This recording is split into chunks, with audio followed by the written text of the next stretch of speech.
Hey you beautiful people, how's it going? And welcome to a new video. So in today's video, I'm releasing the guide for my Giga Tank Simulacrum Zombie Farmer. Yes, zombies farming simulacrums, who would have thought? Luckily, I try and make zombie builds work every single league, as you may well know. And this league, it was a lot easier thanks to the changes to the trees. Being able to easily hit 75 a block really opened up the door for zombies in this league in particular. So this build is extremely tanky when it comes to mapping simulacrums, and you will pretty much never die on this build. Right now, this is an M3 map where usually on a summoner, you would struggle to walk into mobs like this without instantly dying. And this build, I'm purposely leading in front of my zombies just to show you that you can stand in anything on this build and you will just not die. You will just out heal all damage. It is pretty mental. So yeah, this is a great map farmer, a great simulacrum farmer. When it comes to boss farming, it does have DPS to kill bosses such as Sirus, Uber Elder, and the Maven. But it is not the best boss farmer, I will admit it. But it has enough to get the job done. It's probably not a great feared farmer if I was to try it. I made this build purely to farm simulacrums, and it does that job perfectly. So yeah, we're going to get into the gear. I'll show you the rest of the showcase, including the Wave 30, if you didn't see it from my other video. And yeah, we'll get cracking with the guide. I'll catch you guys in a sec.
Okay guys, so let's jump into the exact cost of my build as it is right now. So I tried to alt tab and we failed. That's embarrassing. So build total 192.45 exalted orbs for my exact build. Now there are things you can take away to make this build cheaper. For instance, we have an awakened multi-strike here, which is 50 exalts, which can be replaced by divergent multi-strike for 2x, saving you 48 exalts off the build already. I have an aggressive convoking wand, which is 47x, which is pretty much all of my gear cost. As you can see, my gear only cost me 61.75x at the time that I made it. So an aggressive wand is the Delve mod down here. Minions are aggressive, fractured. They can drop like this in Delve. And then we have a well-crafted one with +2, increased damage, increased attack and cast speed, and an open suffix for the trigger. So this is about a 4750x wand right now. So obviously you can get a cheaper version of this with just +2 without the damage and stuff like that for about 25x, something like that. And that'd also be absolutely fine as well. So you could theoretically drop the price to around 130 exalts, which is around the price of a Squire. So this build can farm way 30 simulacrums. So it's way cheaper than, say, an Oracale's Fang. And I have played both builds, and this dies way less than Oracale's Fang in simulacrums. At least from my experience. So, yeah, this build, very nice for the amount of budget that it costs, to be honest. yeah, that's about it for the cost, guys. My expensive jewels are the 11 passive and a Clarity Determination Eye, which can also be replaced as well. So yeah, about 110, 130x for the full build at the moment at the time of recording. So I'm going to crack on with the gear and stuff now, guys. Okay guys, so getting straight into the items for the build, starting with the chest, we are using the Incandescent Heart. Let me just get off that.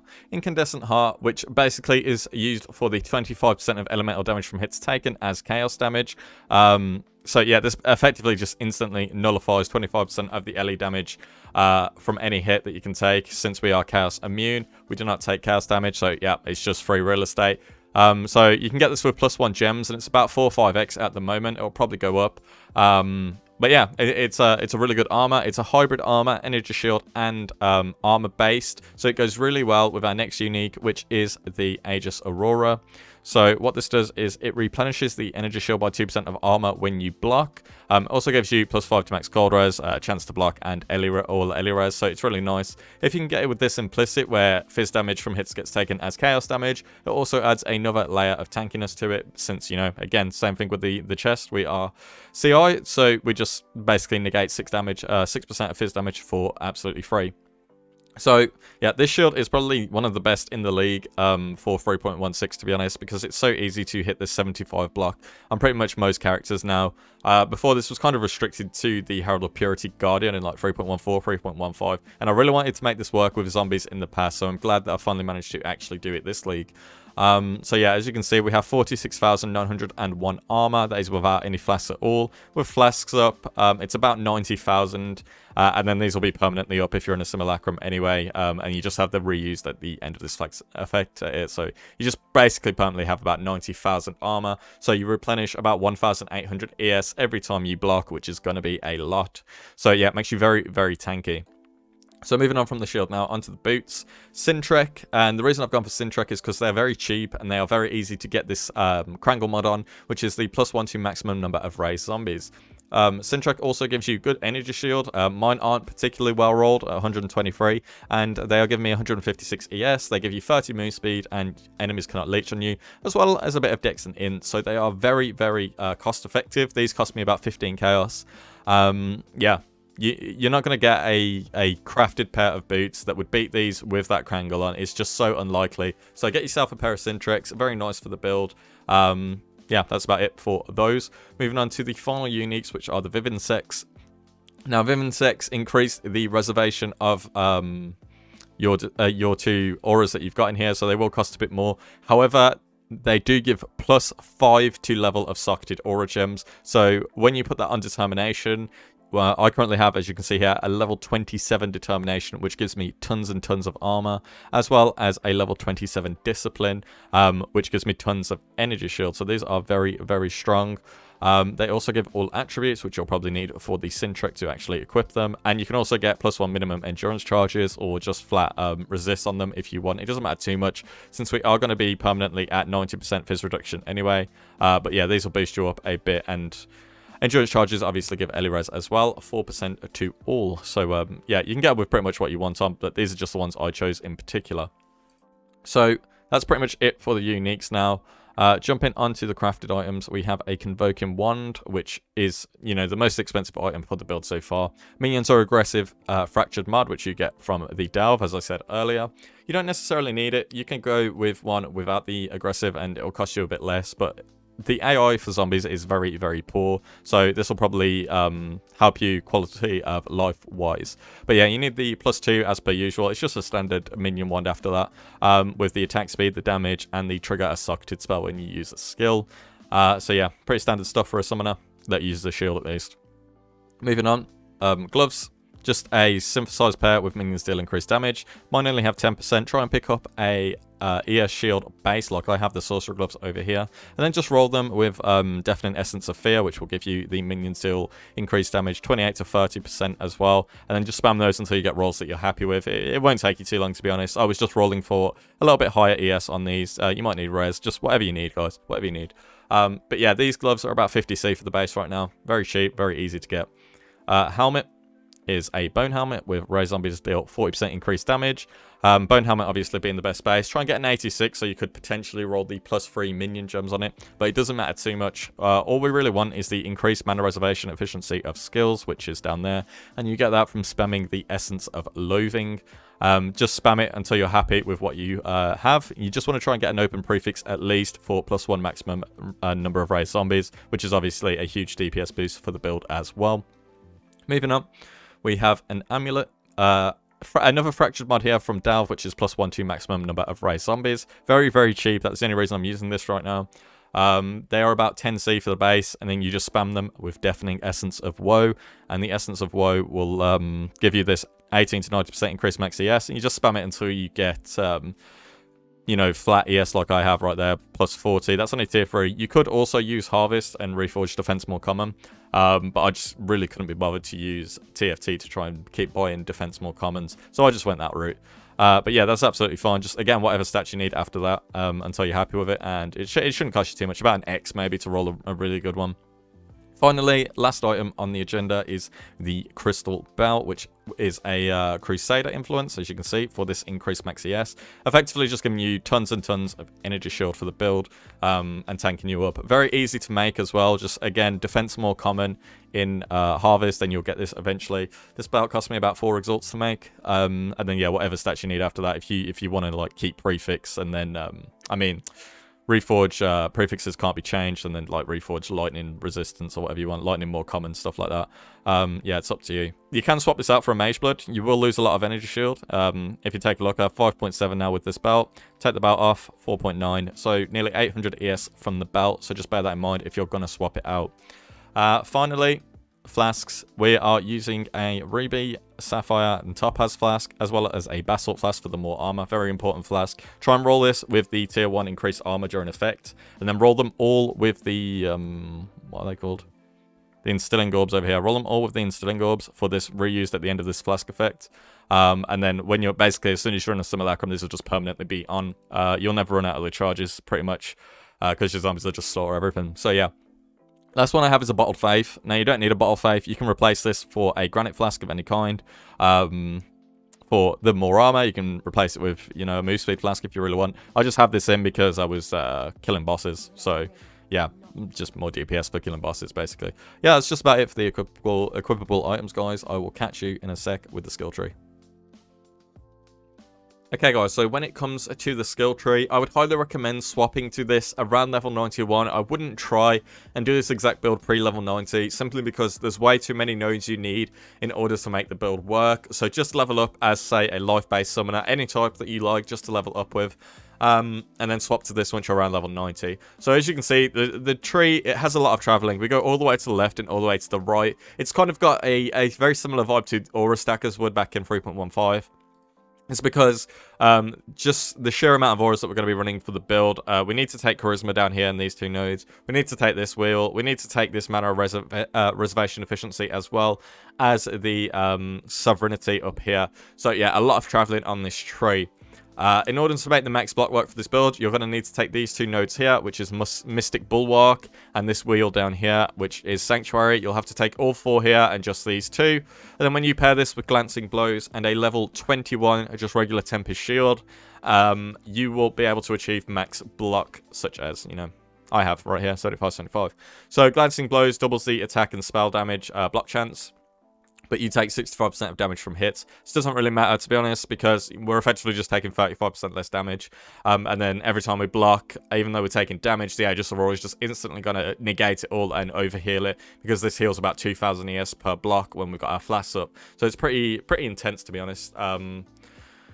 Yeah, we've also got Divine Shield down here on the left. Divine Shield is a great little node they added over here, which cannot recover energy shield to above armor. 3% of fierce damage prevented from hits recently is regenerated as ES per second, so this flows very nicely with the build as well. As we, you know, we have so much armor that we don't care about the cannot recover part. And yeah, it's just a nice bonus. These nodes also flow very nicely with the build leading up to Glancing Blows, which give increased armor and max ES, as well as Sanctum with Fort, giving us reduced extra damage from crits, increased armor, and increased max ES, making us, you know, very tanky on our way to the Glancing Blows. Also taking a Grave Pack down here, so our minions have a chance to deal double damage since we're not running Renewal in the build. This is a nice little DPS increase over here. And we are going to want to take, we don't usually take these on most summoner builds, but you are going to want to take the nodes that give your minions more life, such as Sacrifice and the Righteous Army, or you may find your minions struggling to survive in harder content, such as Simulacrums, after Wave 21. So just bear that in mind, and then yeah, we're obviously taking a lot of the damage nodes on the tree, as well as Spiritual Command, Redemption, stuff like that. As for the Masters, for the damage ones, I've gone for increased effective offerings, 100% increased crit strike chance, and overwhelm 20% fizz damage reduction. So yeah, these nodes will carry your damage pretty much when you pair it with this cluster jewel up here, which I'll talk about in a moment. We took a point in Zealot Scythe since we're CI. Always good to have. Not totally necessary, but it definitely feels a lot better when you have it than when you don't. Yeah. So over here, talking about jewels, we have the Thread of Hope, very large, about 10C for one of these. It picks up Indomitable Army, which gives you, well, makes your minions a lot tankier with the fizz damage reduction, max life, Ellie res, and moving while bleeding doesn't cause minions to take extra damage. And we can also pick up Ravenous Horde. So a nice cheeky little Thread of Hope here for 2 points. Down here we have a Watcher's Eye, which is Determination, Armor, and max mana as extra max ES while affected by Clarity. These are about 15x right now. These may go up. They are quite hard to find. There was about 6 on the market when I bought mine. But yeah, very, very good. Probably the best in slot you can get, unless you get like a double Determination with the Clarity on a triple one. As for the other jewels that we're using increased attack speed and cast speed if your minions have killed recently, or just flat increased attack and cast speed. Minions deal X increased damage if you use a minion skill, and minions deal flat fizz. If you can get this with ES on as well, that's obviously perfect. But these will do fine. These are about 2 to 3x right now because not many people are playing with the physical side of minions, so not too expensive. Down here, Intuitive Leap, just so we can hit these 2 nodes down here, Charisma and the Reservation Efficiency, which are needed for the build to make it work. Another Ghastly Eye Jewel, similar stats to this one down here. And then we have our Cluster Jewel up here, which is the adds 11 passives. We want increased effect, increased attack and cast speed, and max ES. The third one doesn't really matter too much. I mean, the fourth one doesn't really matter too much. I've just got Cold Rise on it because it just came with it effectively. And yeah, these will heavily increase the DPS of your zombies. These jewels are pretty insane. Definitely worth the 25 to 30x, no matter how much you'll have to pay for them. Obviously, as you can see, I have an 11. I can't take these back 3 nodes because I'm just not a high enough level. I'm level 97 at the moment. I don't really try and level up past 96, to be honest, when I play PoE, so yeah, it's fine. If you reach level 100, you can take that back 3 nodes as well, so you'd get an 11 passive one. Inside the clusters, as with most summoners, we are using the Fortress Covenant because you don't have a downside when they're in cluster jewels, with a decent damage roll on it. Can't be cursed with silence, which doesn't matter too much. And then also a Quickening Covenant with Corrupted Blood, which gives attack speed and cast speed, as well as suppressed spell damage. So these do make your minions tankier, as well as giving a huge DPS boost. So that's just about it for, as far as the tree goes. After you've taken all the minion nodes, the block nodes, and the reservation nodes, you can start putting points into ES. Like, I got Foresight down here. To be fair, it might be better for me to go up here now that I think about it. Let's see, 15%, 6, 26%. Yeah, that's no, it's about the same, isn't it? Yeah, so I've gone for this down here, and you could get that as well, I guess. But yeah, that's just about it for the tree, guys. When it comes to the Ascendancies, let's have a look. I went a couple of ways with this. I've tested them all out. We don't need Mistress of Sacrifice, because although we can use Bone Offering and Flesh Offering, stuff like that, there's no point in them affecting us if we're already max block. So I've gone for Commander of Darkness, which is obviously great, because, increased attack and cast speed, increased damage and Ellie Rose for free for your minions and for yourself. Mindless Aggression to open up the gateway for Unnatural Strength. And then I swapped between these 2. I found that this one I used for a Wave 30 Simulacrum, and it did fine. It was absolutely perfect. None of the minions died. We did it Deathless. But you can also use Bone Barrier, which I'm testing out now, which also feels very nice, because sometimes the zombies will die to very rippy content. Like, Cirrus Die Beam can kill your zombies, which can be a bit frustrating. But with this, they're pretty much okay as long as you dodge for your zombies with Convocation. So just bear that in mind. It's very hard to do the feared with this build because there's so much AoE, so much ground damage, that your zombies will probably die. And although you won't die yourself, the zombies will have a tough time if the mods are rippy. It can probably do the feared white, which would be fine. But if you're trying to farm the feared, I wouldn't recommend using this build. This is more of a Simulacrum farmer than anything. But yeah, Bone Barrier. increased recovery rate of life and ES per minion up to 20% and means have 20% more max life will make your boys a lot more tankier. So just bear that in mind. You can swap between these two and just test them out for yourself. I'm using this one right now. So yeah, that's just about it for the tree. I'm going to jump into the gem links now, guys, in a sec. Okay, guys, so starting with the gem link set up with the chest, with our 6th link, we have Raised Zombie, 2120. The quality effect of the Raised Zombie is increased move speed and max life, so I would highly recommend getting one that is 2120 or 2123 if possible. Moving on, we have increased crit damage, which is awesome. Very cheap gem. A lot of DPS with this gem. It basically replaces Impale since they made Impale garbage. After that, Awaken Multi-Strike, the big daddy gem, the one nobody wants to buy because it's 50 exalts. If you can't afford this, just get a Divergent Multi-Strike. It'll be a slight DPS loss, but it's still fine to use. Moving on from this one, we have Awakened Melee Fizz. Very cheap Awakened gem this league, only about 1x for a level 1-1. If you want to get a level, not level 6, sorry, a level 5, it's about 3x, just under 3x, something like that right now. So quite cheap, and at level 5, you get the Intimidate again, which they removed in 3.15 for some reason. I'm glad they had this back because it kind of felt extremely trash last league. So, yeah, nice GGG, cheers. And Power Support, level 4. If you have +1 gems in your chest, then it'll be level 5, and it'll give your zombies +4 to level. If you've only got level 4, it'll give +3, but it's still fine. Yeah, pretty much a staple when it comes to raised zombie builds because it just buffs them up so much.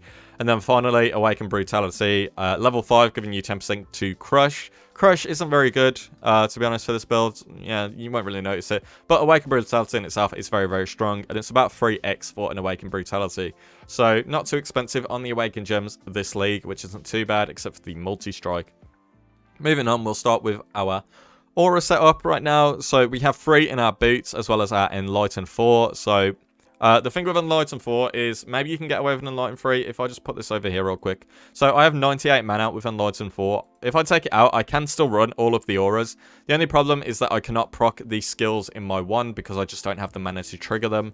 I'm using Bone Offering at the moment, which I'll go over in a bit. And yeah, it costs quite a bit of mana. So I can trigger it with level 4. You might be able to get away with level 3, maybe. But yeah, not too sure on that one. I haven't personally tested it.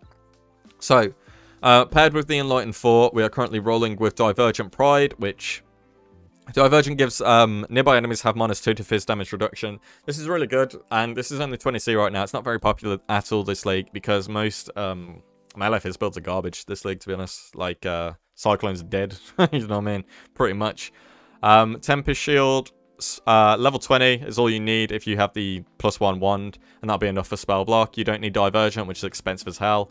Yeah, this is absolutely fine. And then I'm using Defiance Banner, which is only 10 mana, but this is really the only one I can fit in here that actually costs something. And Defiance Banner is very, very good because it gives us increased armor, and nearby enemies have reduced crit strike chance, so it makes you very, very tanky. Let me just move this back very quickly. So, yeah, that's the aura setup in the boots. We have obviously our 2 rings as well with auras in, where we're putting Guard Determination, which has 20% reduced reservation efficiency. But the real reason it's in here is for the +5 level of socketed aura gems, giving us a whopping level 27 determination if we have a 2120. I've actually gone for a 20 just so it affects the zombies more if they run away from me, just to make them tankier, because it is a ton of armor, And then Discipline as well. You do not need Val Discipline for this build. You'll pretty much survive all the time with just normal discipline. The only way you're gonna die is if, like, you're against a boss, for instance, with degen. Like, say you stand in the Shaper Beam, you're not going to out-regen Shaper Beam because this is a block build. So just bear that in mind with this build. You can't tank the Shaper Beam, as with most builds anyway. So yeah, that's the setup in the rings for the auras. I do have one in my wand as well, which is Clarity. We're obviously using a triggered wand. It doesn't trigger Clarity, but we have Desecrate and Bone Offering in here. Now, you can use Flesh Offering, but if you're going to do Simulacrums, you have to use Bone Offering. Otherwise, your zombies will die. Like, there's no question about it. Bone Offering saves the whole Simulacrums. It's the only reason we're able to do them, because it makes your minions just so tanky. You have to have this up 24/7 when you do Simulacrums, which isn't hard to do because all you have to do is walk around effectively. If you have Bone Armor on this you know, will also trigger your wand, as you can see right here, and then like Flame Dash will proc the Bone Offering. So you'll have it up all the time. It's very easy to use, and it stops your minions dying completely. So it's very awesome. If you're not doing simulacrums, and say you're killing Cirrus or Uberalder or Maven or something like that, you can swap Bone Offering out for Flesh Offering for DPS, and that'll be fine for bosses. But if you plan on farming Nemesis 3, Juiced, or you plan on farming Simulacrums, Wave 30, you need Bone Offering. Just remember that, guys. So, yeah, that's the one setup. Helmet is just standard stuff.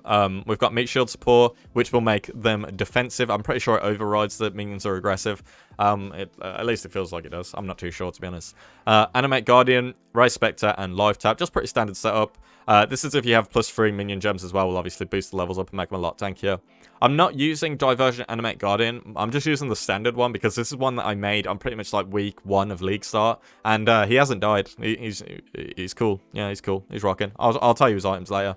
And then, yeah, Rise Spectres as well. I'll go over later as well. So, as for the shield, I'm using a Summon Carrion Golem, which at the moment is level 19 because he broke Sag. Feeding Frenzy support to buff the zombies up with Feeding Frenzy as well. And then Maim support so we can inflict Maim. Yeah. He will die a bit. I've just got him down here on this key down here on Q. So if he dies, we can just instantly pop him back out. It's no problem. Like that. So yeah. In my gloves, I have Anomalous Flame Dash with Assassin's Mark, Vulnerability, and Convocation. Now you might be wondering why have I got like 2 of these, because I can only apply 1. I use Vulnerability for packs of mobs, and then I use Assassin's Mark for bosses. I never apply them both at the same time because I don't have Whispers of Doom or +1 Curse or anything like that, so just bear that in mind. The only reason I'm running this is because I'm lazy. If I had, say, a white socket on this shield, for instance, I could swap out Vulnerability and Assassin's Mark whenever I wanted for bosses and run a 4-link setup with the Golem, but I'm lazy, so yeah, I'm not going to do that.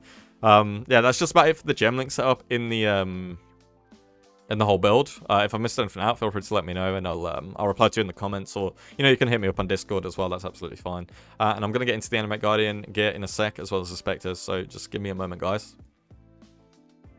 Okay, guys. So when it comes to the Animate Guardian, there's a few things you're gonna want. So I am using the Garb of the Ephemeral, which is the garb from Cortex. For the action speed down here. Where is it? There it is. Your action speed cannot be modified to below base value. And then also nearby enemies cannot deal critical strikes, which is obviously very, very good as well. As for his boots, I'm using Victoria's Flight, as you can see down here, just for increased move speed on the zombies and myself. For the helmet, I'm just using a High Life with Chaos Res 1. And for the gloves, I'm using some rare gloves with Corrupted Blood cannot be inflicted on you, Life, and some Chaos Res. You can get those just off the market for like 8C and then just craft Chaos Res if you need it. For his weapon, I'm using the Kingmaker, obviously. Kingmaker giving 10 Fortify, Culling Strike, Rarity, which doesn't really matter too much for this build, and the Melee Crit Multiplier, 50%. So those are the items for the Animate Guardian. Should be good to go, should survive pretty much everything, unless you, like, I don't know, run him into the field, for instance, and then make him tank Zeri, Cortex, and Shaper all at the same time. Then he'll probably die. But yeah, pretty good as it is. Can tank it in Simulacrums. It might look a bit dicey sometimes, but you should be fine if you just press Convocation and reposition him, and he'll heal up, and he'll be Gucci. As for the Spectres, at the moment, I'm just using Carnage and Host Chieftains just because I'm lazy. However, if you want to go all out and you have 4 maximum Spectres, I only have 3 at the moment. But if you get like a +3 helmet and you can run 4, you can run a few things. So you can run 1 Carnage, 1 Host, 1 Demon Harpy from the Scourge mechanic, which applies a physical debuff, which makes him take more phys damage. And you can get the Arena Master from Drox maps, which will give attack speed boost to all your zombies as well. And that will give you a ton more DPS than I have. But right now, I'm happy with my setup because I can pretty much do everything with it that I've tried. So yeah, just bear that in mind. As for the Pantheons, I am using the Brine King with Cannot Be Frozen on it, just simply because I don't have stun immunity, so whenever I block a stunning hit, I don't get stunned, which is, very nice. As for the ones down here, it doesn't really matter too much which one you pick, to be honest. It's totally up to you. I've just went with Vabarath for less duration of Ignite on me, because I don't like you know, degens on the build. Ignite is one of the things that can kill us if it's very, very strong, because we don't have much regen as we're a block build. And then also having this unaffected by burning ground, 10% increase me speed while I'm burning ground is a nice quality of life for myself when I roll a burning ground map. So yeah, that's what I go with the Pantheons. As for the bandits, you want to kill them all because you need points. Yeah, you just always need points on summoner builds. And yeah, that's about it, guys. I hope you enjoy it. If you have any questions about the build, feel free to hit me up on Discord. I will always reply to you. And yeah, that's it from me, guys. Take care. Good luck. Have fun. Peace.